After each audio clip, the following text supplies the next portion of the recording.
my Democratic colleagues in the House and Senate thought that I was going to hurt them in the races. And I was concerned if I stayed in the race, that would be the topic. You'd be interviewing me about why did Nancy Pelosi say, why did someone, and I thought it'd be a real distraction. And in other news, Moscow says the war in Ukraine is being fought between Russia and the West. Russia's defence minister making the comments at the opening of a military forum on Monday, saying the US and its allies are terrified of a new world order. As you know, today's event is taking place amid the special military operation, which is essentially armed conflict between Russia and the collective West, caused by the desire of the United States of America and their allies to retain their hegemony and domination, to prevent the establishment of a new multipolar world order. In this sense, this conflict relates to every state. This has been Matt Boyland with your TNT News Brief. I will be back with more at the top of the next hour. If you've been told to pull up your socks, then make sure it's a pair of TNT socks. The TNT shop is now open at tntradio.live. From national security to global corruption, this is the Muckrakers on today's News Talk, TNT.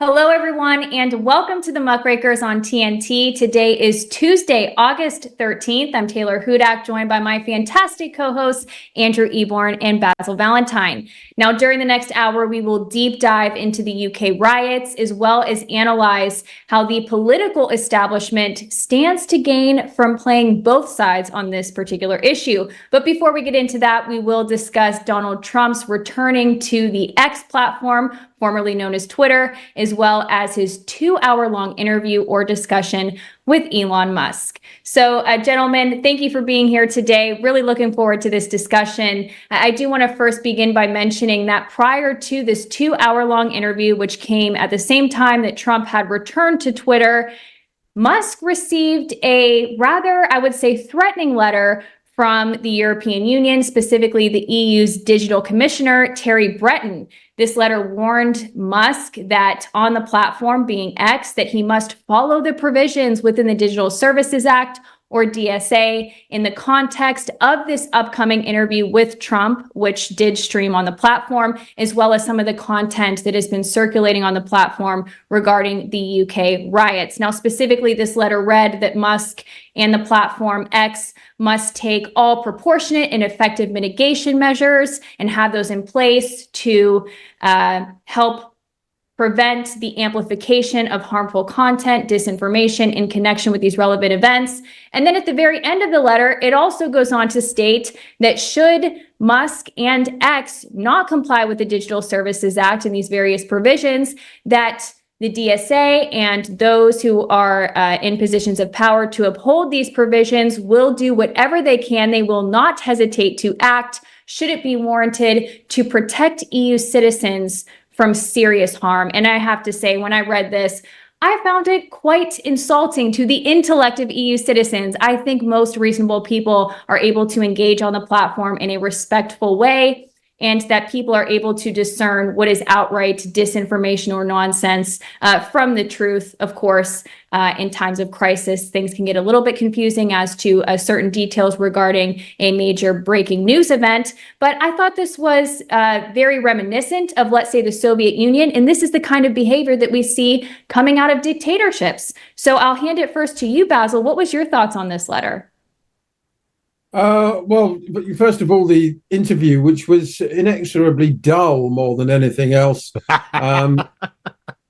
Two planet-sized egos, a denial of service attack. Trump didn't appear to be on particularly good form at all. I mean, people have even gone so far as to suggest it wasn't even him. Truly bizarre accusations. So it certainly didn't, rise his star, as it were, at a difficult time for the Trump campaign, with Harris Waltz still dancing their way across the United States on their honeymoon. Did you see what I did there? Now, as for the letter, well, Musk has found himself firmly in the crosshairs of European and UK regulatory authorities. The Metropolitan Police Commissioner, Mark Rowley, has even threatened him with extradition. He posted a meme that some people could say was Islamophobic, claiming that that would get you 3 years in prison in Britain. And of course, he said that the civil war in the UK is inevitable. None of it terribly helpful, but I don't think it goes as far as stoking racial hatred, inciting racial hatred, or any of the other things that currently come under the law. So, needless to say, those who endlessly seek to restrict our freedoms are using every opportunity they can to attack him. He's become something of a bête noire, I suppose, for the liberal chattering classes. Tesla sales may suffer as a result. And apparently Labour Party members of Parliament are quitting X in droves because they don't like what's being said there. Well, if you can't stand the heat, get out of the kitchen. But it strikes me more a case of all the toys coming out of the pram. Andrew? I thought it was a glorious interview for all sorts of reasons. It was the biggest bromance when he was saying repeatedly that Kamala, they keep getting her name wrong, so people are not the only one in the media.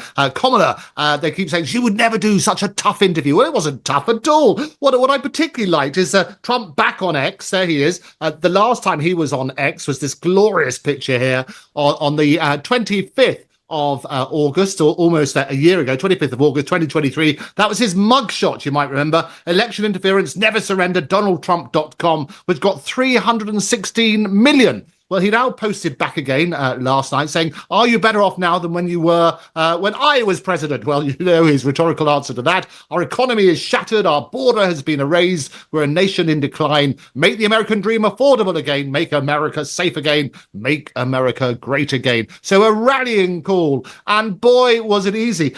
My favorite quote, however, from Trump is that he said, illegal immigration saved my life. And his reference to that was he started off by talking about the terrible assassination attempt and how on earth security services failed and so on and so forth. And he said that the reason illegal immigration saved his life is because at just the right moment, he would look down at this wonderful slide that he has saying, look, figures are always much better under him. And that's what happened. That's what saved his life. So nobody's picked up on that other than on the Muckrakers. Illegal immigration saved my life, says Donald Trump. And that's a quote which would be terribly misleading because obviously he's very against that sort of stuff. But there's some interesting stuff, and I don't know how much of you sort of picked out of it, but he said there are massive technical issues. You talk about this, as Basil mentioned, this what's called a DDoS attack, and that caused a delay start. And obviously everybody's turning around and saying, well, that's about freedom of speech, and they're trying to stop him accordingly. About 2 million users joined the event on X, which was very interesting. The content itself, again, they nicked the phrase from the Muckrakers. They said it was a conversation rather than a confrontation. And we love that sort of stuff. It was a free-flowing, people said it lacked structure, but the usual sort of tipping points, if you like, the usual stuff that he talks about, legal issues, the Biden administration, energy policy, all of that sort of stuff. But clearly, as I say, it was a bromance. It was a love fest between Trump and Musk. And I understand that Trump has promised Musk a role as and when, and probably is when now, he gets elected. And Trump was even saying lovely things about the electric vehicles, which he never normally says. But fascinating insight into both people. But to pick up on the speech patterns, a number of people have said to me that it didn't sound like Donald Trump at all. And people have suggested that it might have been an AI version. People might have said, well, you had a lisp, or there might have been some other impediment. But it was an interesting conversation, and one where we wouldn't normally expect to see some little peeking beneath the kimono.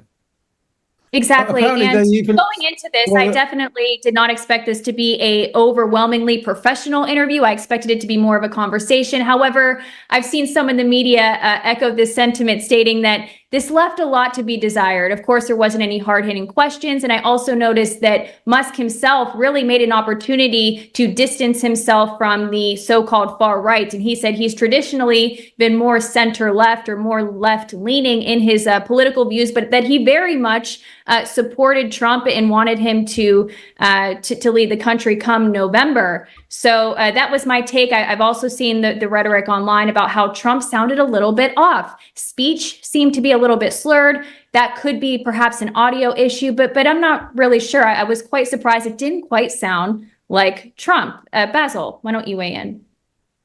Well, apparently they talked about everything from radioactive vegetables to the defeat of Napoleon. They did. And the irony, They did. And the irony, of course, is that the denial of service and the fact that thousands couldn't join the conversation. Well, the last time that happened was Ron DeSantis's presidential election campaign launch. And of course, Donald Trump was reveling in the technical issues that time. So nice little ironic twist there.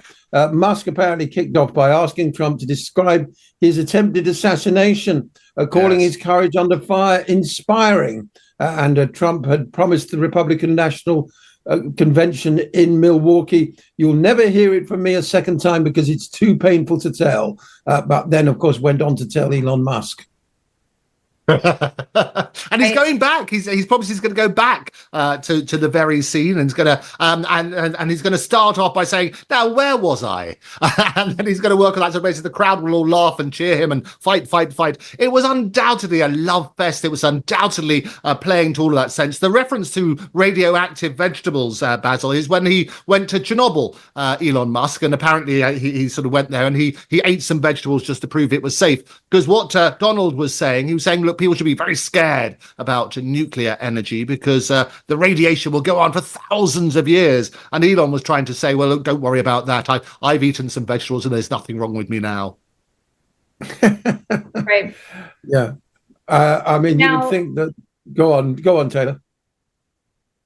Well, I just wanted to pick up on a point that you had mentioned, Basil, which was specifically, related to sort of the reaction to all of this. I made a post on X actually just yesterday about my thoughts on these various Labor MPs who have decided to quit the platform. They are, I understand, making a statement that they disapprove of Musk's policies and that they don't like that he has not, I guess, censored more or deplatformed more voices who are pushing perhaps so-called disinformation. But it made me question, how can we count on these Labor MPs to fight for their own constituents if they just give up on Twitter, they just leave the platform because they can't seem to handle opposing viewpoints? Why not fight so-called disinformation or even violent rhetoric with more speech and advocating for peace and providing solutions and also being a problem solver, which is the job of Labor MPs. And I think this feeds into really propping up Elon Musk as being sort of the savior in all of this and the guy that's going to rescue us from the draconian policies that are coming from both the left and the right and the EU, which seek to censor speech. That's just what I wanted to get in there. Any other thoughts on that? Well, Elon Musk being uplifted? Yeah, well, I mean, that is a very good point. The legacy of the Enlightenment after the medieval period is that we listen to each other's views. That's the hallmark of a liberal society. And we argue points based on facts and hopefully some agreed fundamental principles about how society should be organized as well. But the whole hate speech, the concept of hate speech was only introduced into our lexicon about 30 years ago. Very, very dangerous because it very quickly goes from speech that appears to be advocating or endorsing hate into simply words that other people say that you hate. So in other words, my hate speech may simply be the fact that I hate what you're saying. And therefore want to get you cancelled, not necessarily that your words are full of hate. And besides, hate is a human emotion.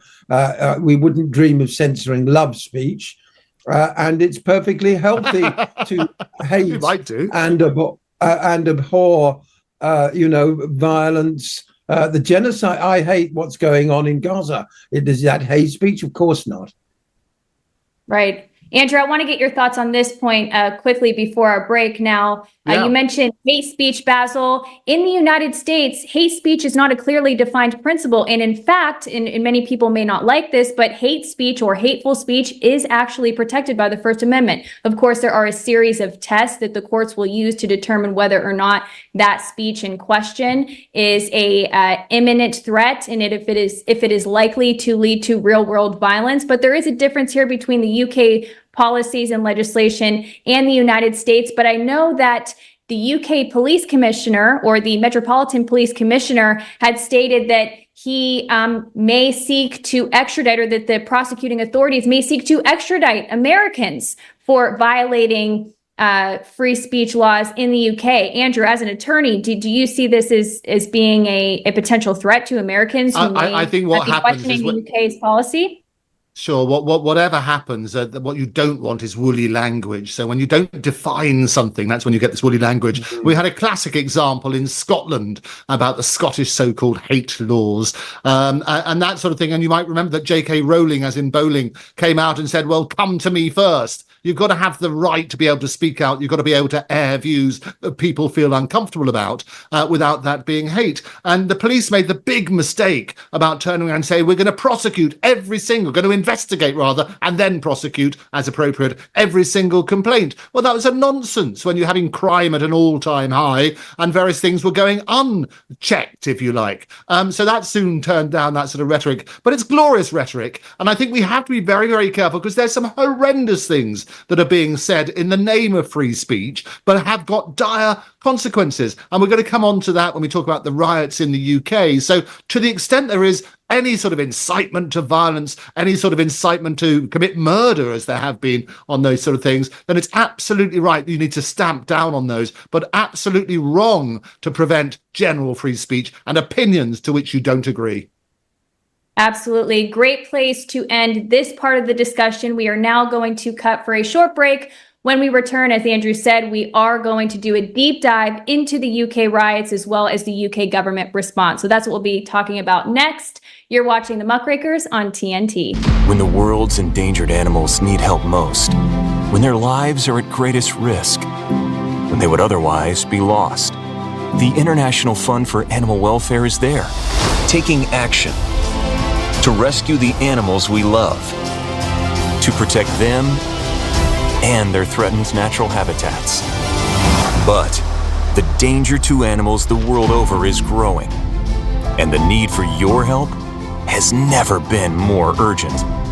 On land, you'll help stop poachers from threatening and killing elephants and big cats for the illegal wildlife trade. In the oceans, you'll help rescue dolphins, whales, and seals from deadly hazards. And you'll help rescue, rehabilitate, and release vulnerable animals when disasters strike. Here at home and around the world, we can't do this work without you. See how you can help animals and people thrive together at joinifall.org. Affordable housing, we can build that. Sustainable housing, we can build that. At MIT Modular, we understand the importance of housing for all and the importance of design, cost, and functionality. Our goal is to meet the needs of our growing population by converting shipping containers to livable units. If you're like-minded and in a position to invest in something meaningful and life-changing, we want to hear from you. We are a team of professional architects, engineers, and financial and tax experts dedicated to offering unique solutions that provide a brighter future. Our Opportunity Zone Fund offers investors both real estate and operating business diversification, 5-year tax deferral on capital gains, annual tax benefits, and ultimately tax-free appreciation potential. There are opportunity zones all over America. If you're interested in learning more about our services, need affordable housing, or want to participate in creating a new vision for tomorrow, give us a call in the U.S. on 385-985-5702. Or read more at mitmodular.com. MIT Modular. We can build that. From national security to global corruption, this is the Muckrakers on today's News Talk, TNT. Welcome back, everybody. Now we are going to shift our focus to the UK riots. Before we get into the details and provide our analysis to the listeners and the viewers, Basil, I just want to ask you, well, both of you are based in the UK, but Basil, has the media representations of the situation been accurate? Many people who are not in the UK would be led to believe that there is violence throughout the entire country, that it's quite unsafe, and that these protests are really disrupting daily life in the UK. Do you think that this assessment has been accurate? And what would you like the listeners to know about what it's like there on the ground? Well, you know, as usual, the corporate media is simultaneously sensationalist, highly judgmental, and also very selective about how it reports the riots. The word far right, of course, has been attached to all the protesters. some of them violent, some of them very violent, some of them not violent at all, and huge amounts of publicity. Oxygen has been taken up by the government's response, which has been an entirely legal and police response. Indeed, Keir Starmer has made it clear to his troops in Westminster and in the cabinet that he doesn't want anybody to talk about the causes of the trouble. That's because he thinks that would give some validity to those causes. But it's very rare I find myself agreeing with Dame Margaret Hodge. In fact, this may be the only time I ever have done. Labour Party grandee. She said the Labour Party is afraid to talk about immigration. It doesn't make the case for multiculturalism forcefully enough. And really, what the newspapers and television have completely failed to do, with one or two slight exceptions like GB News, I've seen a couple of pieces on there, is address the core issues, which are that white working class people, we have to use that term, feel disempowered. They feel they don't have any representation in Parliament. And just as a for example, the previous Conservative government had introduced a requirement for social housing that meant that you had to be living in or associated with the area, with the borough council to which you were applying for social housing for at least 10 years. Now Labour have removed that requirement. So that kind of thing makes people feel that it doesn't matter if your grandfather died on the Somme and your own father died on the beaches of Normandy, or your family have been in England for centuries. You are no more British than somebody who arrived last week or last year, and you have no more rights to housing or anything else for that matter. So none of that is actually ever discussed, nor, frankly, are the, and this is the touchiest subject of all, but the fundamental demographic changes taking place in Britain. Now, some estimates are that Britain will be a Muslim majority country, an Asian majority country, perhaps I should say, by 2070 or by the end of the century. Now, that's still 35, 40 plus years away, but nobody ever voted for that kind of sea change. And nobody wants to talk about it either. The idea originally was that while South Asian families traditionally have more children than European Christian families, in the long run, that wouldn't continue to be the case, that the family sizes would reduce to those that, you know, we're used to having to perpetuate the population here in Britain. But that isn't the case. South Asian immigrants, second and third generation, are still having large families, and then they have them younger. And therefore, you know, quite simply, the demographics are changing on a fundamental level. Now, you can say, well, it's racist even to notice that. Shouldn't even notice it. We're all the same and all the rest of it. But, you know, identity politics has been injected into our political vocabulary and the way we relate to each other over the last 20 years. But it seems only in certain circumstances are we allowed to talk about it. So, you know, the media never want to talk about these very thorny subjects. The Labour Party certainly doesn't want to. Starmer doesn't want to talk about the causes of the riots. The government's response is entirely a police and prisons one. And it's been very successful because there hasn't been much trouble for over a week. And with the prospect of prison sentences being handed out, long prison sentences at that, even for just being in the vicinity of a riot, that can see you arrested and detained without bail. That's one of the things that Musk objected to, and quite rightly so.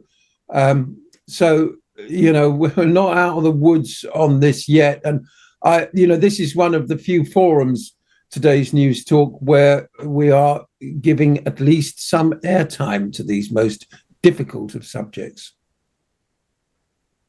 Yeah, absolutely. Andrew, any thoughts on what is the motivation behind these protests? One of the concerns that I had and that I expressed, I think, a few weeks ago when we discussed this very issue on this program was that a few violent individuals who are being reported on extensively in the media, or these riots being violent, being reported extensively in the media, has led people to associate anybody who questions the immigration policies within the UK as being associated with far right, with violent rhetoric. And I think that this could perhaps be intentional. So do you want to weigh in here? Do people have legitimate reasons to protest on these issues? Well, they certainly have legitimate reasons. And Basil mentioned about demographics. Well, them are the graphics. And I should point out the brilliant team at TNT. We always forget to mention this because we have these wonderful green screens. But the graphics today, you can probably recognize those are Keir Starmer's eyes and 1984 beneath that as well. And it's obviously Starmer, as we warned beforehand, about Starmageddon. So congratulations to CJ, Cam, Mike and Jenny. Brilliant stuff as always. We love it. But to your point, I think the point is this, is that if we go back to what people said was the catalyst, was the horrendous murder of 3 little girls. BB King, who was 6, Elsie Dot Stankham, who was 7, and Alice de Silva Aguirre, who was 9. And you might remember it happened at Southport. It was at the Hart Space Centre during what was a Taylor Swift dance party, effectively dance class. And what happened is a particular channel now 3 now, channel 3 now, which I've mentioned on this show, and I got Jeremy trying to track them down so they can come on and explain themselves. They put out some false information, misinformation, saying that it was a particular Islamic chap. They even named him wrongly, and that caused all sorts of problems, which has forced effectively the person who was actually arrested and charged, Axel Rudakubana, who's a Welsh native. He lives in Banks, Lancashire, has been charged with 3 counts of murder now, 10 counts of attempted murder and 1 count of possessing an offensive weapon. He actually was born in Cardiff. You know, his parents came from Rwanda in 2002 in search of a better life. But his mother is basically a stay-at-home mother. His father's a taxi driver. And they were described as nice and normal. But it was about this misinformation that was spread by Channel 3 now. And I checked on their website beforehand, the Twitter page, and they've still only got 3,423 followers, one of which is me, because I want to see what they're up to. And they're only following 22 people. What happened? It's wrong. The anti-immigration riots, as they've been called, was sparked by this wave of disinformation by Channel 3 now. It has absolutely nothing to do with the murder of 3 little girls, to why people go in and loot and steal television sets and so on and so forth is absolutely abhorrent. And even the families and the various funerals are taking place over the last few days, and there'll be more expressions of grief. It is abhorrent that people have hijacked the grief and the tragedy and the absolutely appalling circumstances regarding the murder of these 3 little girls to effectively go around looting. So in answer to your question, there are certain situations, there are legitimate concerns about immigration. And we spoke about Elon Musk and his conversation with Trump yesterday. And basically what they were saying, look, immigration is front and center. Trump was proudly saying, look, under him, the immigration figures were coming down. He was going to build this wonderful wall. He was still building it. Those are still his plans. But he needs to get it under control. And he needs to say, well, legal migration is fine. We need to work what's happening on that sort of basis. But people have legitimate concerns, and those concerns need to be addressed. But in amongst all of that, there are thugs, absolute thugs, who are hijacking people's grief, hijacking legitimate causes to effectively inflict all sorts of violence and disruption. And that is wrong.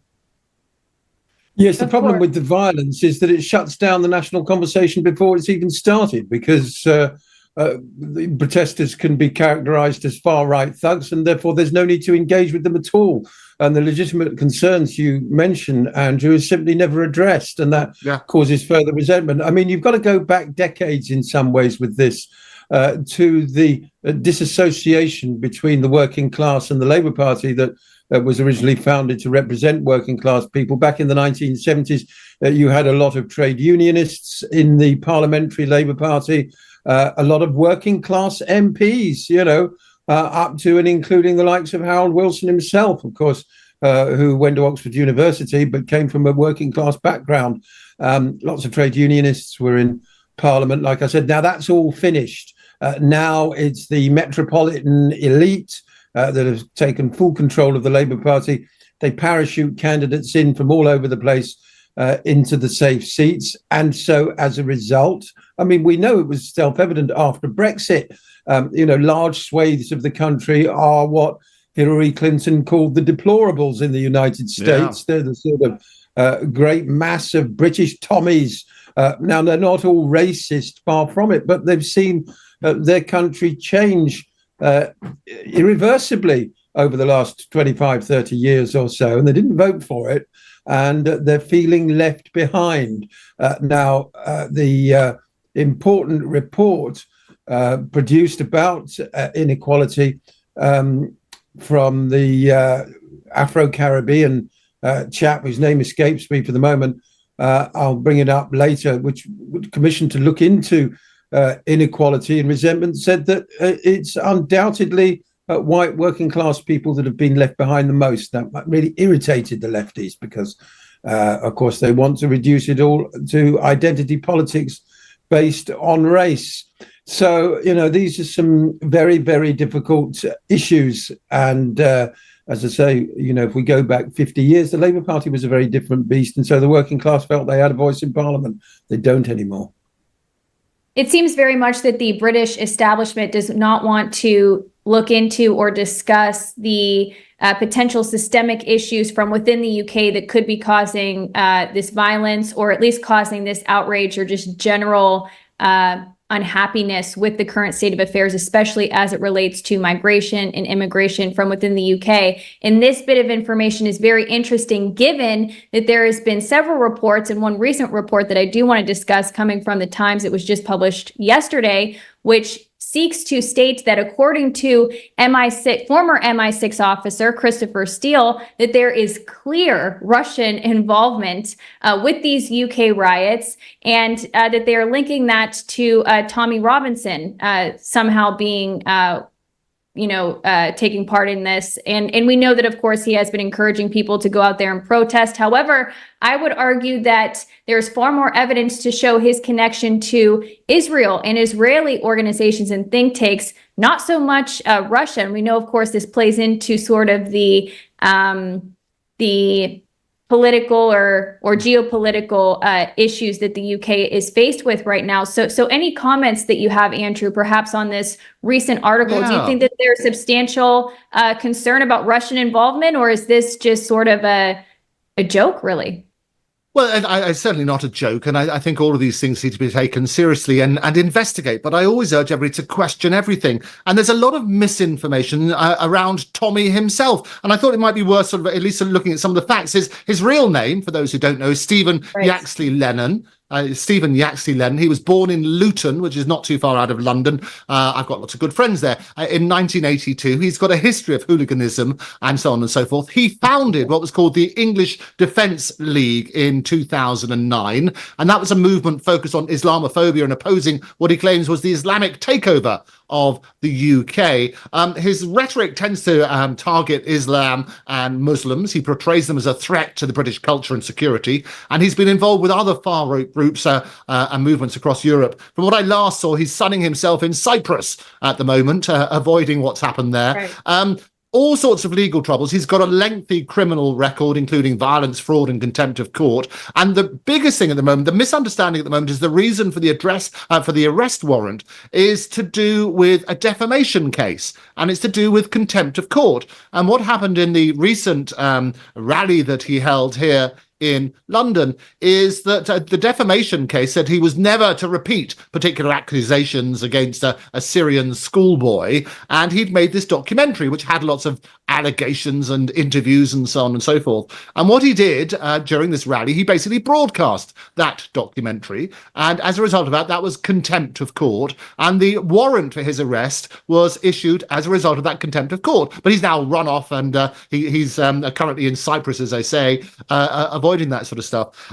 But it is important to get the facts right and say, look, what is he actually standing for? There are legitimate concerns about immigration. It was certainly front and centre of the election that we have here. It's front and centre of the election they're going to have in the US. But we need, as Basil rightly says, to have a sensible conversation. Violence is not a sensible conversation. What we need to do is to work out certain immigration, legal immigration, is essential to oil, if you like, the economy. We need certain people in a job well. And there was a wonderful tweet by somebody, no, I would change the name, but no, Ryan, the Dr. Ahmed did not take your job from you. And Ryan is depicted as with 2 teeth and half an O level in woodwork and claiming benefits.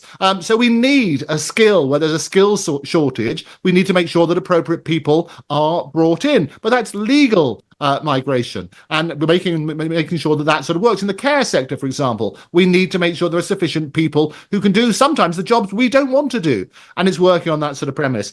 But the reality is the illegal ones that need to be dealt with, properly processed. And there's a brilliant movie I often reference called I, Capitano, which shows the other side of it, the horrendous people traffickers, and how people are basically murdered, tortured, their families are extorted as a result of trying to get to what they consider to be a safe place. We need to clamp down on those gangs, and I think that's the right sort of rhetoric that we should be looking at. Basil, any information you want to share regarding the EDL's background? I've seen some reports come to light recently that specifically suggest that the English Defense League, which of course was co-founded by Tommy Robinson, is likely a spin-off of the Jewish Defense League. And in fact, there's been some reporting about the co-founder, Paul Ray, co-founder of the EDL, who infiltrated various pro-Palestinian movements and then reported specific information to various intelligence agencies. This individual also has ties to various well-known Zionists within the United States. Do you have any other information that you'd like to share regarding Tommy Robinson, his background, that could help maybe give some context as to who is pushing for people to continue to be involved in these protests and riots? Well, Robinson, of course, changed his name from Stephen Yaxley Lennon to Tommy Robinson to sound more British, to sound like, Tommy was the nickname for the average British soldier in the Second World War and before. So that's why he did that. Duplicitous from the start. And yes, the English Defence League apparently has had very close links to the Jewish Defence League, which is listed as a terrorist organisation. And Benjamin Netanyahu, in his speech to Congress and repeated statements, has very often made it clear that he sees his destruction of the Palestinian people as somehow mirrored by struggles in the West against Muslim immigration. The two, of course, are nothing to do with each other.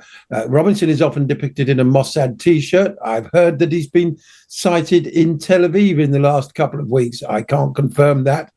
But without doubt, there has been Israeli involvement in stoking these riots and the association of the Israeli flag with the Union Jack. You see 1 or 2 Israeli flags appearing at far-right demonstrations. That's a departure from 30 or 40 years ago, when traditionally the far right in Britain were anti-Israel. And the irony here, of course, is that the very Muslims that Robinson objects to, particularly those coming from Iraq and Afghanistan and Syria, are refugees from wars inspired by Israel. It was, the Israelis that were so keen to take down Saddam Hussein. They're constantly bombing Syria. And of course, no one in Afghanistan had anything to do with 9/11. And a lot of the people coming to Britain by boat come from that part of the world now. So it's very, very deep irony there. Yes, I mean, what Robinson does, and he's a bad faith actor, is exploit genuine fears and concerns, not in a legitimate way that emphasizes civilized debate, but in this thuggish, violent way, which actually, ironically, again, of course, has the reverse effect. It means that these subjects become buried under condemnation from politicians, media, pundits, and talking heads. And as a result, we don't have the national conversation that we've been so desperate to have for decades. I mean, in the years after the Second World War, the so-called Windrush years, people were invited to Britain from particularly what we called new Commonwealth countries. That's the West Indies, West Africa, and particularly South Asia. And then also Edward Heath admitted all the Ugandan Asians after Idi Amin said they all had to leave or he'd kill them.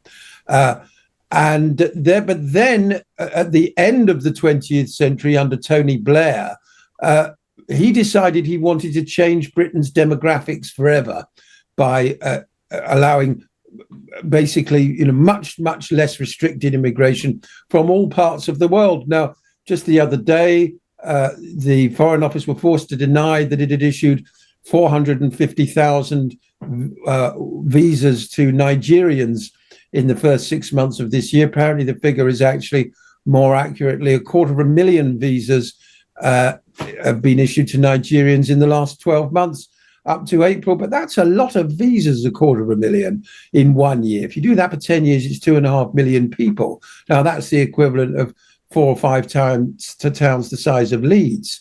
Now, nobody ever voted for that. And so people do ask themselves why government feels it necessary to expand the economy. I mean, that's partly perhaps why they do it, to make the economic figures look good, by importing so many people when, as we now see, we've got a housing shortage and we're going to be paving over the green belt in order to house Britain's rising population, rising entirely because of immigration. And finally, the illegal immigration. Well, 700 people arrived on Sunday by boat, yes. Nearly 20,000 this year so far. And I was talking to Jason Liasatos, who's a community leader down in Totnes yesterday. He said a chap came in his gallery, suicidal, can't find anywhere to live. And as I said, as far as social housing is concerned, you don't have to have any connection with the place. But he can't get housed. But if he'd arrived in Britain by boat on Sunday, he'd probably be in a hotel by now. So that's the kind of thing that never gets discussed. And that's why people are angry. Yeah, well, yeah, and we are discussing it here. What I love about it here on TNT, we can keep doing that. And you can go to the government's own website and see those statistics. So 700 people, as you say, on the 11th, and a horrendous amount. And this was I referenced this tweeter saying that we're not all racist beforehand. This is the one that I saw. No Gary from Blackpool with 1 GCSE, 2 brain cells and 3 teeth. Dr. Ahmed, the surgeon, did not steal your job. There we go. So it's trying to put out, we're not a racist country. It's trying to work out the Britain is a remarkably tolerant country, absolutely, but exceptionally tolerant country. I was chatting to former kickboxing champion from Bangladesh, film producer Ali Jacko a few weeks ago on TNT.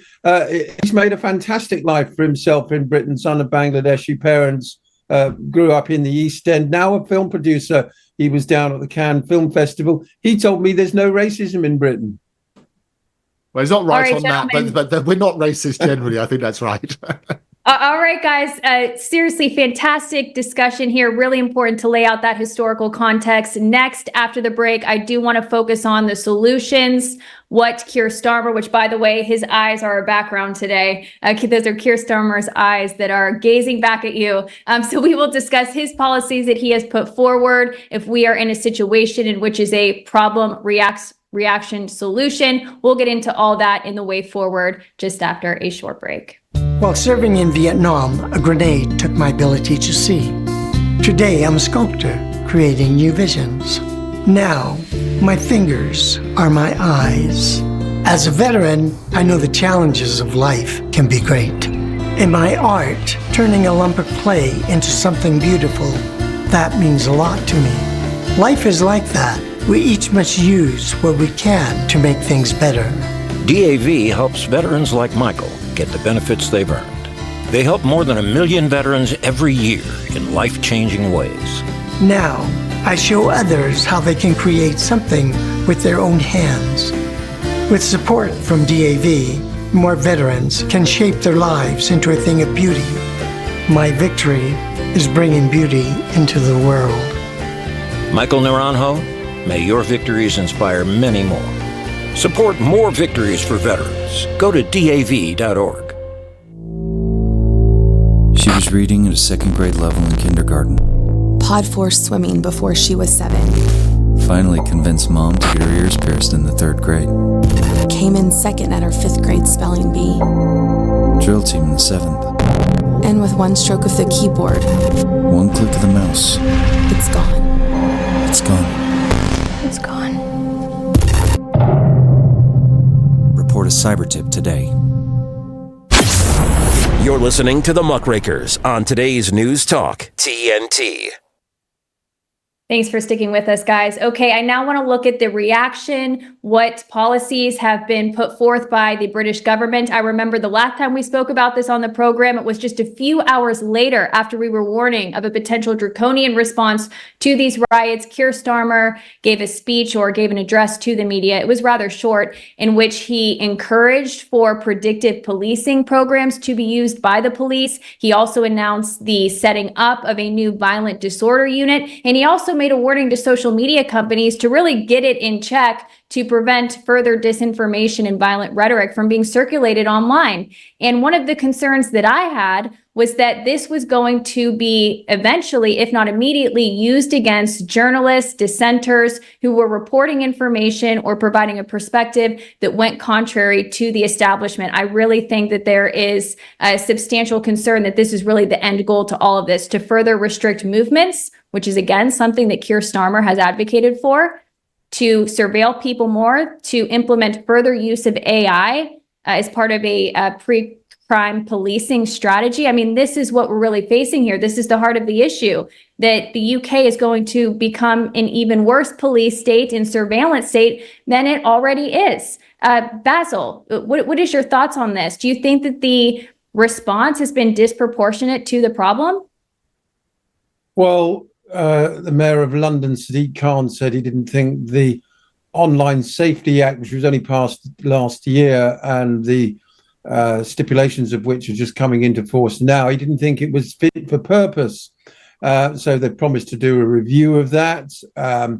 Apparently, Twitter can be fined up to 10% of its global revenue. That would amount to, many, many millions of pounds. So I'm not sure how they'd billions. Yeah, I'm not sure how they'd be able to enforce that. They want social media companies to be able to react in real time to take down offensive or misinformation or disinformation posts. Now, Musk shared something the other day about Starmer planning detention camps in the Falkland Islands for dissenters, which he might like to do, but that isn't currently in the plans. Now, was that satire? Certainly, if I'd looked at it, I wouldn't have taken it seriously for a moment. But other people did take it seriously. And this is one of the problems we've got, is that you never know how seriously to take any of these claims. The claim that the horrible incident in Southport was the result of somebody called Ali, who was an asylum seeker, that was plain disinformation. And people have been quick to jump on that and claim Russian interference. So, it is a minefield. I like to think that, the fundamental rights and freedoms of the British people, as enshrined in Magna Carta and re-established by various presidents since, will hold.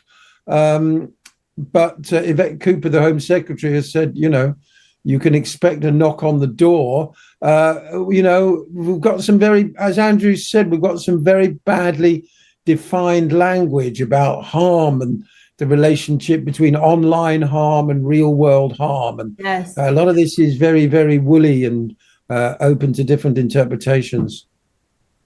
Right. Andrew, I want to give it to you next, but I just want to lay out a few points, a few ideas that I had when just looking at this entire general issue. And that is, yes, it is wrong to purposefully, with intent, put forward disinformation with the intent, as I said, to cause harm or to deceive people. However, when there's breaking news, as journalists, as reporters, as commentators, it's the job of us to report to people what has happened, to keep them informed. And we always do our absolute very best to get the facts straight. And isn't it somewhat unreasonable to expect absolute perfection every single time at your job when providing facts? Of course, there's going to be moments where people slip up, make a small mistake, and then they immediately correct it. What I'm concerned about here is that an innocent mistake can then be criminalized, and you could be penalized for getting something wrong when you didn't have the intent to cause to deceive others. I mean, that's kind of the trajectory that I think we are headed in. What are your thoughts on that? Well, very simple. Freedom of speech is priceless. But I think I've often said this, we're drowning in a sea of information, most of which is false. And in 2017, fake news were the words of the year, according to Collins Dictionary. And last year, 2023, AI was the words of the year on that sort of basis. If you combine both of them, it's a very dangerous fusion. But often they say, it's the old quote, if you read the newspaper, if you don't read the newspaper, you're ill-informed. And if you read them, you're misinformed. We have an obligation in the media to make sure we don't just instantly rush out to get first with a particular story without checking some of these facts. And as Basil pointed out, even Elon himself was misled, and it might have been a bit of irony, it might not have been. He himself deleted the post, so he didn't say it was ironic or anything else.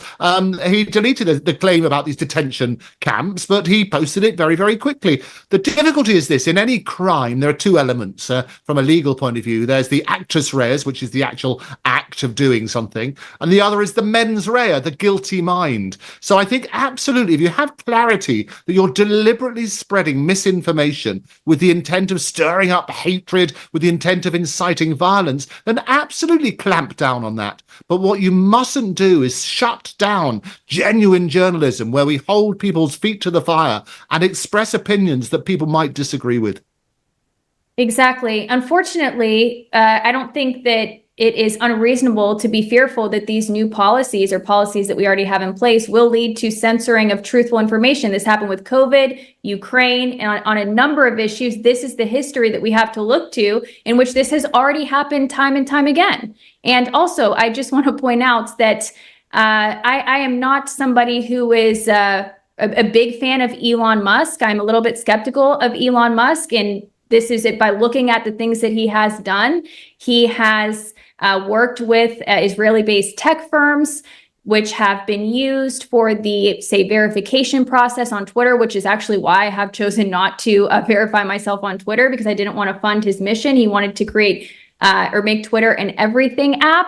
He is all about the digital ID. So I have some concerns there. And I know that right now, Elon Musk is very much being uplifted as the savior of free speech. And I would just caution everybody to think critically about that and be a little bit careful on that as well. And also, too, as you mentioned, Andrew, he is putting forth information that he should know is going to cause a stir, and it is going to lead to some disarray, let's say. And it is quite interesting to me that he is sharing some of this information when he knows very well that he has a very powerful voice and that he could be penalized for doing so. But anyways, those are just my thoughts. Basil, I'll hand it over to you.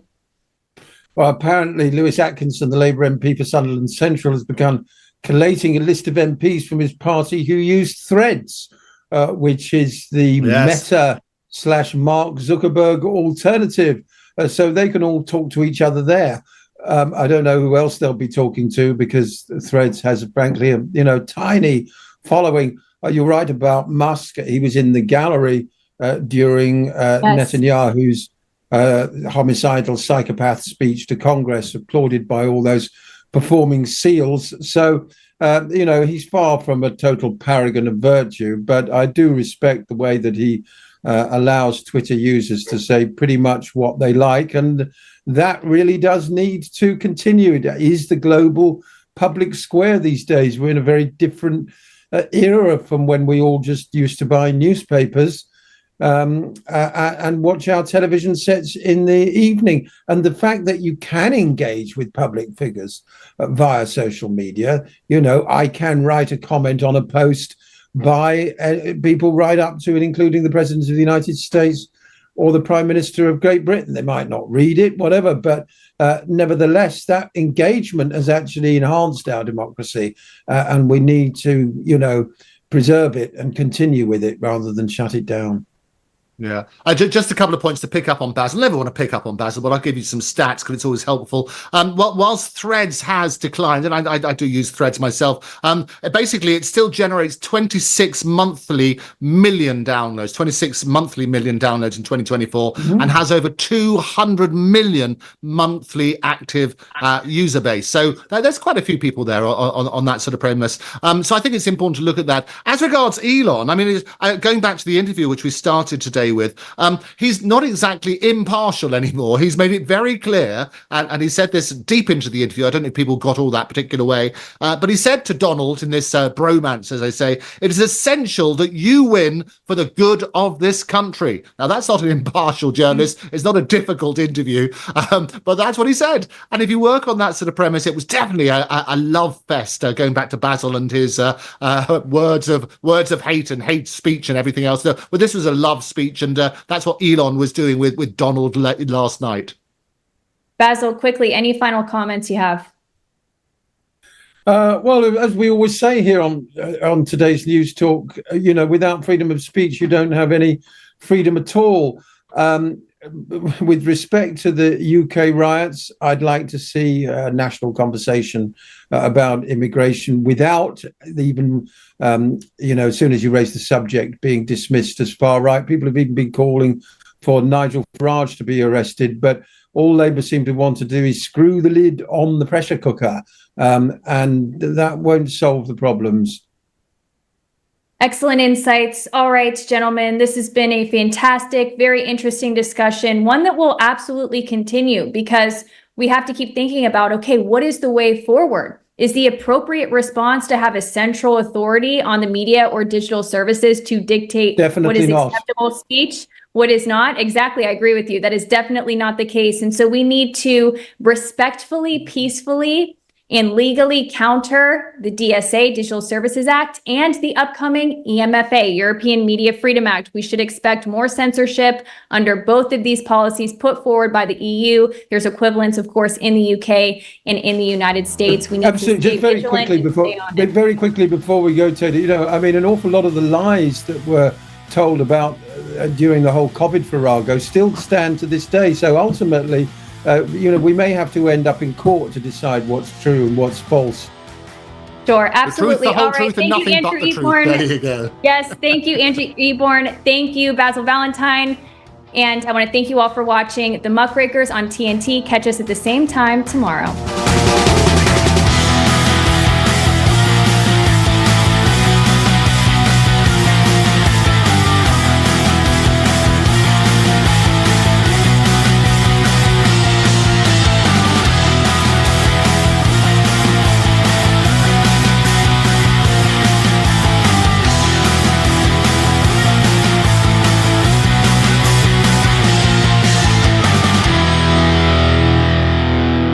To hear a replay of this hour, go to episodes at tntradio.live. Now, TNT Radio News. Back again with your hourly news brief. I'm Matt Boyland. Seemingly unable to come up with her own original policies, US Democratic presidential candidate Kamala Harris is now copying Donald Trump by vowing to scrap taxes on tips if she's elected in November. In a desperate attempt to win over hospitality workers, the Vice President flipped the script in Nevada on Saturday as she promised to fight for working class Americans. Including to raise the minimum wage and eliminate taxes on tips for service and hospitality workers.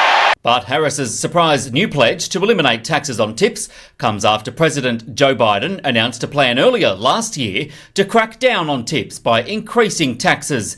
But according to the White House,